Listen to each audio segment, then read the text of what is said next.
Welcome to the Living the Dream podcast with Curveball. If you believe, you can achieve.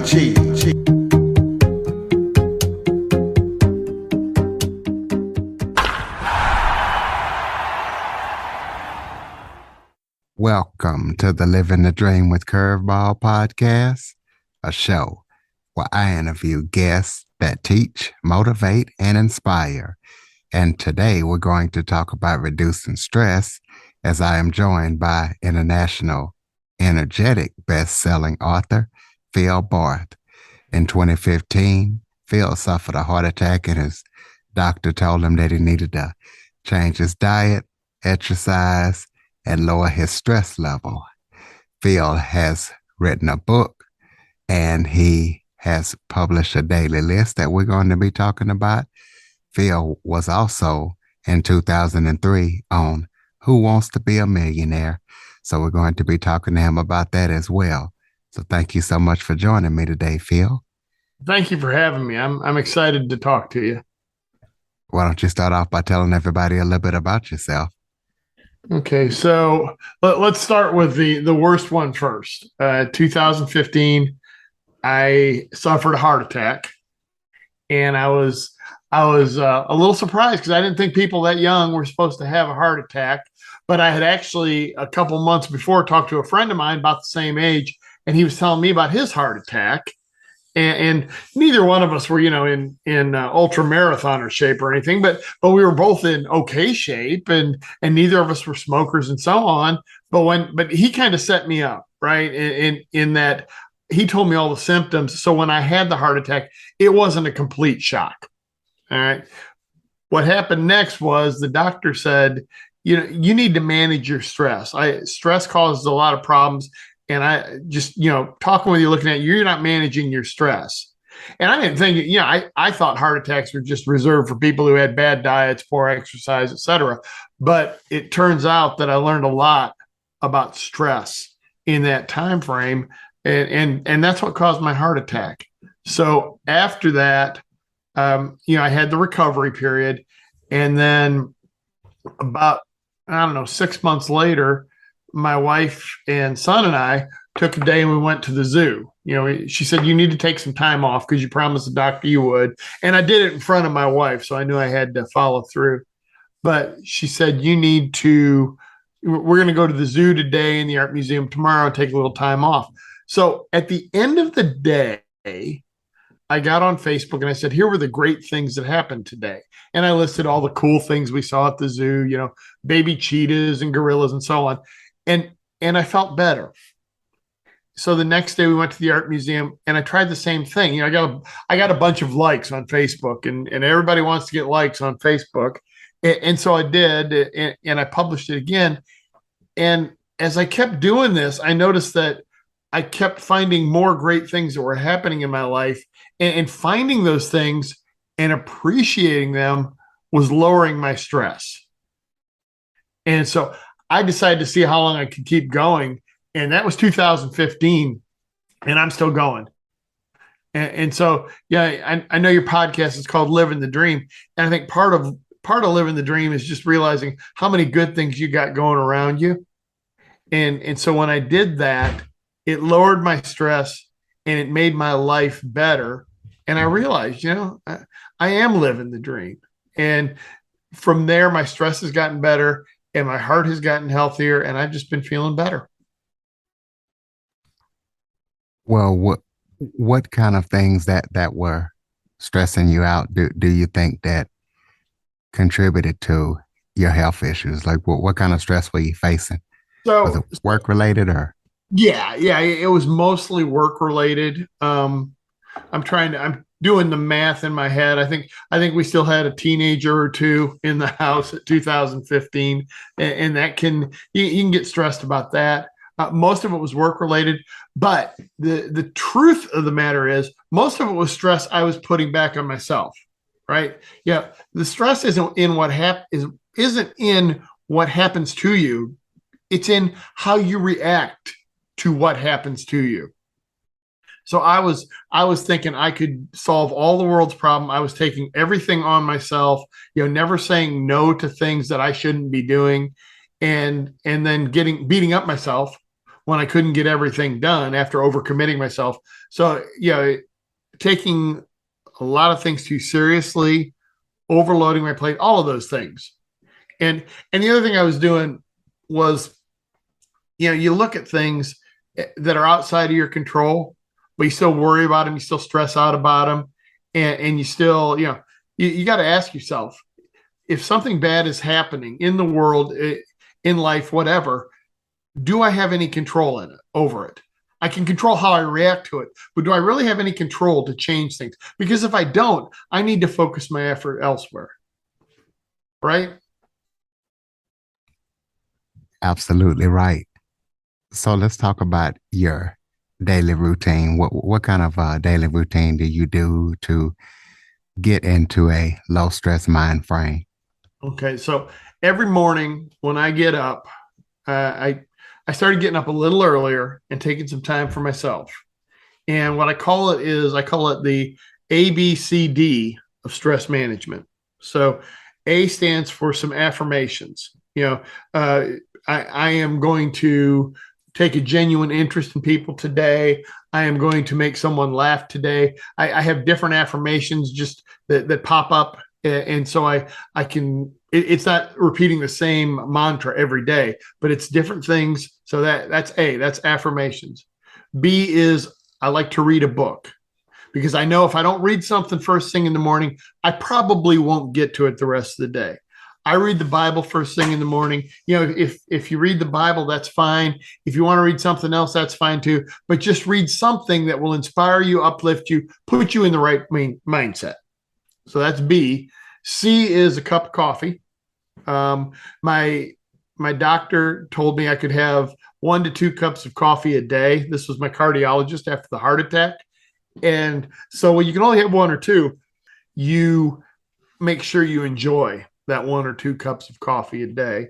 And then D is dogs. We have 2 dogs, and when we get up in the morning, when I get up in the morning, they're just so happy to see you. And so it's all about gratitude, right? And I think dogs are the most grateful creatures on earth. They see you, and it's been what, 8 hours since they last saw you, and it's just like that you are their long lost friend, and then they eat dog food and they're grateful about that. I mean, dogs just prime you for gratitude. So it's I call it ABCD, but the truth of it is it's DCBA, because the dogs aren't going to let me rest until I pay attention to them and play with them. And then the cup of coffee is ready to go. And then I read, and then I start with some affirmations. And all of that takes 20 minutes maybe. And it just starts me off on the right foot for the day. What would you say would be the number one method for people who want to lower stress? Gratitude, whatever it takes to get gratitude. Yeah, you have to look around and you have to say, and I'm not going to sit here and tell you that every day something great happens, that there are wonderful things. Zig Ziglar once said that all sunshine and no rain puts you in the desert. So there are going to be bad days, but a lot of days can go either way, right? So it could be a good day, it could be a bad day, and it's what you find in that day that makes it good. And the other thing I would tell people is, once you start looking for what's good in your life, it will start finding you. So as I practiced finding what was good and writing this post on social media, great things happen every day. The more I looked, the easier it became to find things. There was, in 1957, I believe it was, Scientific American magazine wrote this article about it's called the brain's reticular activation system. And basically what it said was, whatever you subconsciously program your mind for, you're going to find. So if you buy a new car, all of a sudden you're going to be amazed at how many other people are driving the exact same car, or whatever it is, whatever you think about, you're training your subconscious mind to find it. And I didn't realize that when I started writing the Great Things Happen post, but that's exactly what happened. The first few days it was like, well, the first few days we're on vacation. We're going to places like the art museum and the zoo, so those were easy. But when I got back to work, I thought it's going to be a little more difficult. But when I started to think about it, there were things around me, all around me, that were really great things. And so the more I found them, I started focusing on them. So your mind is going to give you what you focus on.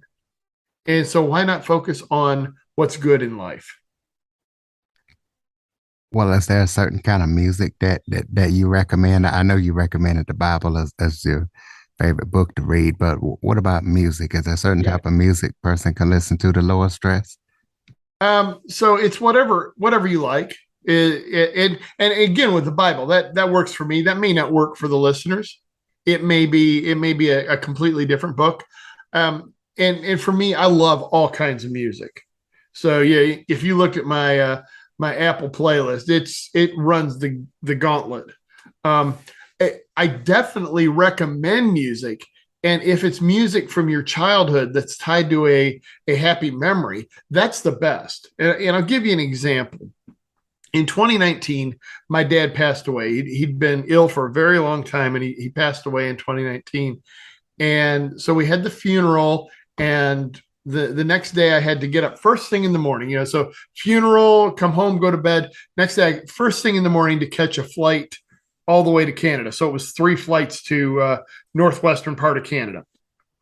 And so I didn't really think much about it because I'm busy catching planes and flying on airplanes and so on.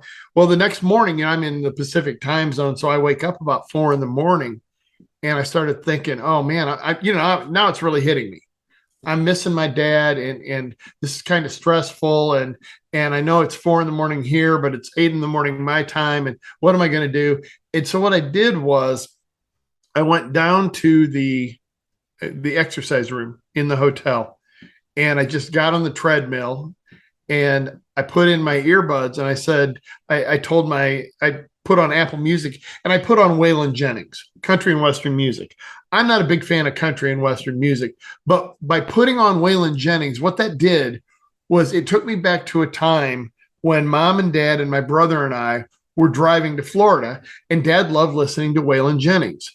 So by listening to that, it kind of cut down my stress and put me back in a good time. Dad was still gone, but at least now I'm not remembering him as he was at the end. I'm remembering him back when I was a teenager and he was in his 30s and we were driving to Disney World, right? So it's whatever music that takes you back to a good time, whether it be, dancing with your spouse or driving on vacation or something like that. No particular genre necessarily. It's just it's almost like it when you hear it. It's like, oh, I remember that song. It takes me back to here, and it puts you in that better place. So tell us about that great book of yours. Okay, so we got to be clear here. It is not a best selling book per se. I call it a best sort of selling book, and I'll get to why here in a second. The book was called or is called "Great Things Happen Every Day." Now, it's not every single day, and that's explained in the book. But what I did was I went into Facebook. This was after doing this for about 3 years, and I took the best of the column that said, "Here are the great things that happen. Here are the great things that happened," and so on. And I took the best of them and organized them by theme. So some of them were around our annual family vacation with my in-laws. Some of them were around the holidays, and some of them were just recipes that my wife and I cooked together, and things like that. So I organized it that way. All right. And then I put an introduction to it and a conclusion, and here's what I learned kind of thing. Well, when we released it, it started off as a Kindle book on Amazon. In the first 5 days, it was free. And we put out some notes on the various social media sites and on Reddit and so on. And in those first 5 days, it sold thousands of copies for free, right? Let's be clear, for free. So it went to #1 on the Kindle bestseller list for stress management books that were on Kindle and that were free. So my question that I asked myself was, if I sold thousands of copies but made $0, is that really a sale? And can it really be called a bestseller? Because Kindle says it's a bestseller, but my bank says it's not. So what I finally said was, I'm going to call it a best sort of selling book. Now, that's kind of humorous, but the point is, I never meant for it to become a Pulitzer Prize winning million book selling type of deal. I was just trying to put something out there that would help people. And the feedback I've received from people who got the book is it has helped them. It has helped them by seeing how you can look for the little, sometimes very little things that are going well in your life. When you train yourself to do that, it lowers your stress, and it has helped people lower their stress. And that's what it's all about. I'm just trying to get people to see how good their life really is and lower their stress. So if you go to philbarthbooks.com, it will take you to the Amazon book where you can get it, or you can go to Amazon and search on "Great Things Happen Every Day," and it should show up there as well. Okay, so tell us about your experience in 2003 on the game show Who Wants to Be a Millionaire? Tell us how Oh you got there. yeah, there you go. Yeah, so it aired in 2003. That's right. So 1998, I watched the very first episode. I was on the road for business, and I turned on the TV, and I remembered reading an article that they were going to have they're bringing over a British game show called Who Wants to Be a Millionaire to American TV. And so I started watching it, and I looked at it and I said, this one I could do. Jeopardy, you have to actually know the answers. There's no multiple choice options for you, and I tend to be able to pick out the correct answer if given four of them a lot of times, whereas I may not be able to come up with it on my own, if that makes sense. So I didn't think much about it. I just started watching. I was just watching it. But then at the end of the game, they said, if you want to be a contestant on this show, just dial the number.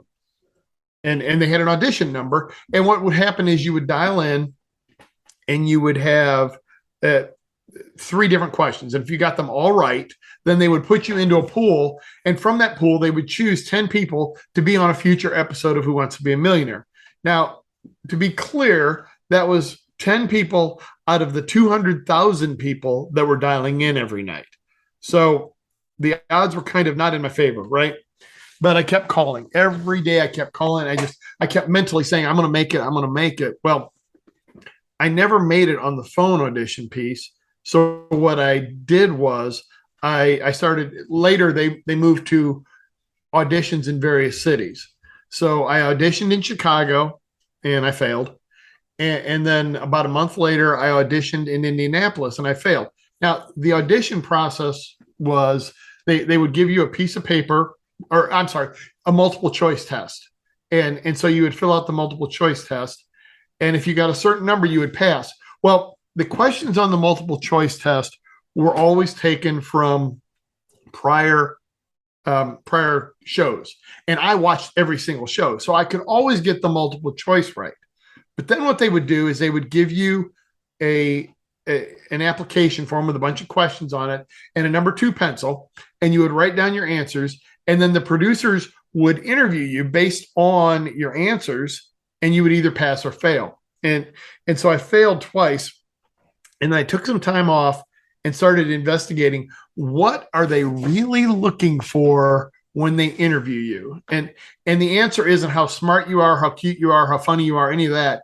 The answer is they are looking for someone who, if you are familiar with the show Who Wants to Be a Millionaire, they ask questions, but in between the questions, they want some sort of story that you can tell the host. Regis Philbin back in the day, Meredith Vieira later, but you can the host can ask you about that story. You can tell them this kind of funny, cute human interest story, and get the audience to all go, "Oh, that's a great story," before they go to the next question.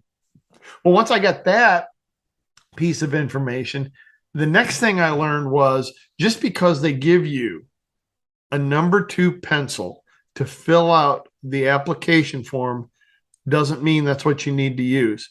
So I got another audition in Cleveland, and I went up there, and I brought along with me a 4-color pen, a highlighter, a red thick point marker, and plus their pencil. So what I did was I filled it out and I found my little human interest story and I put that in red and I circled it so that when I was interviewed by the producer, their eyes were naturally drawn to that story, that they could see me sitting across from Meredith Vieira and telling.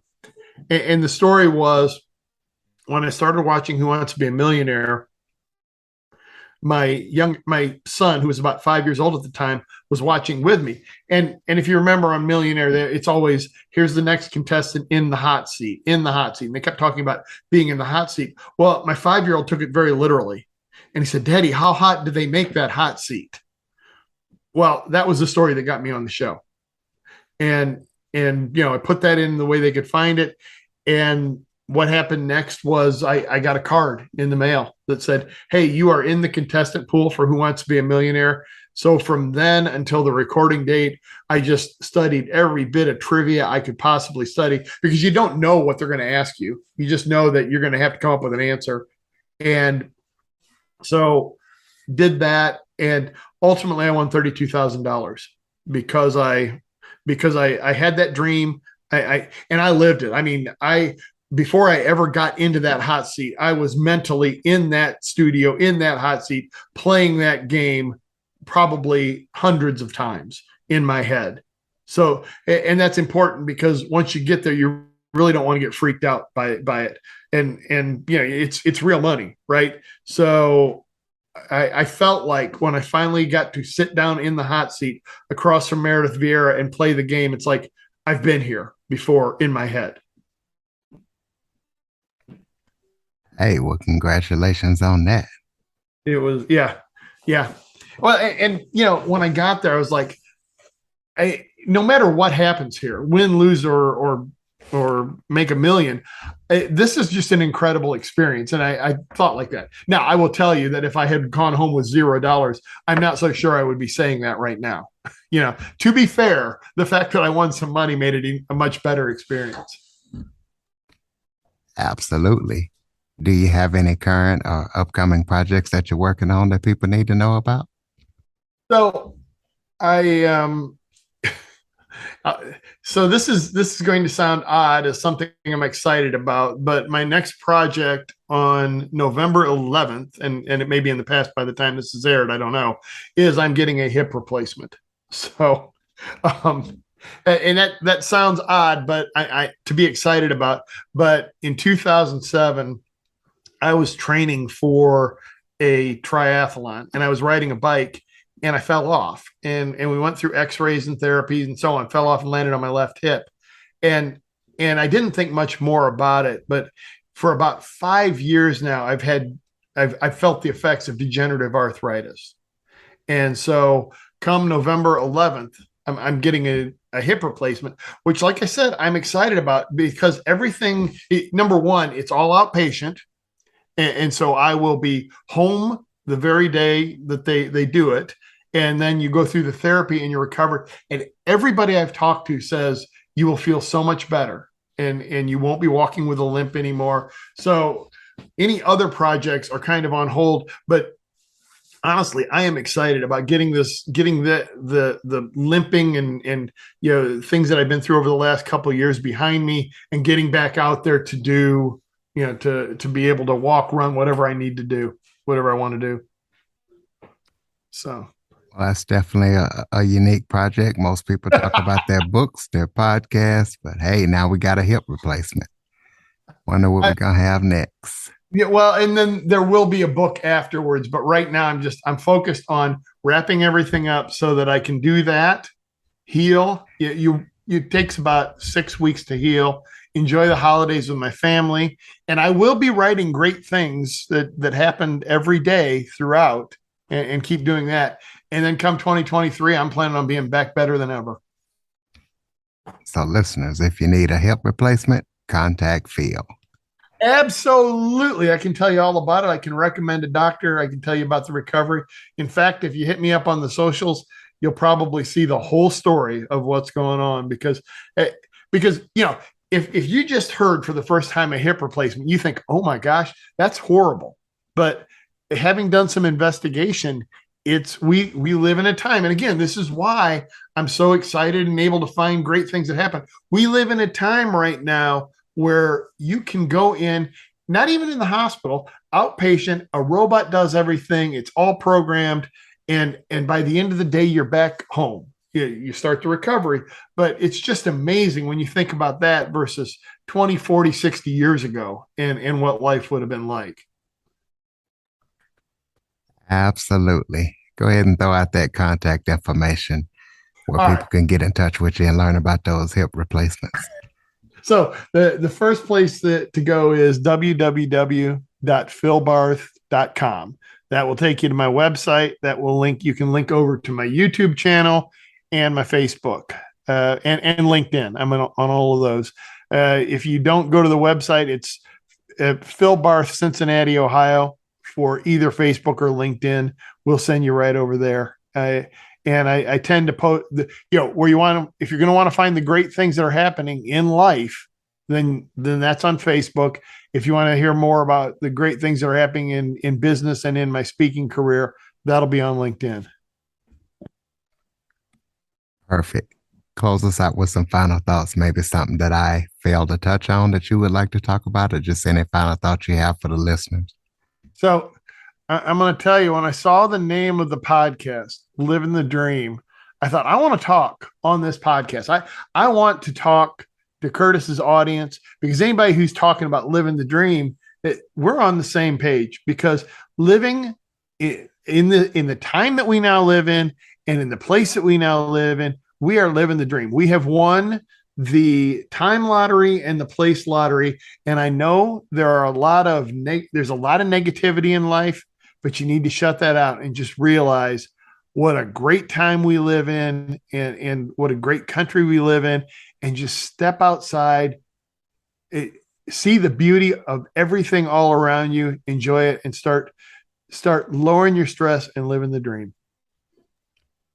Absolutely, ladies and gentlemen. If you want to know more about Phil Barth, go to philbarth.com.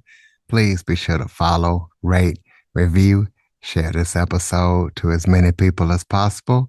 As many people who want to or need to learn about lowering stress and hip replacements. Phil, thank you so much for joining me today. Thank you for having me. I really appreciate it. Grateful for what you do. For more information on the Living the Dream podcast, visit www.djcurveball.com. Until next time, stay focused on living the dream.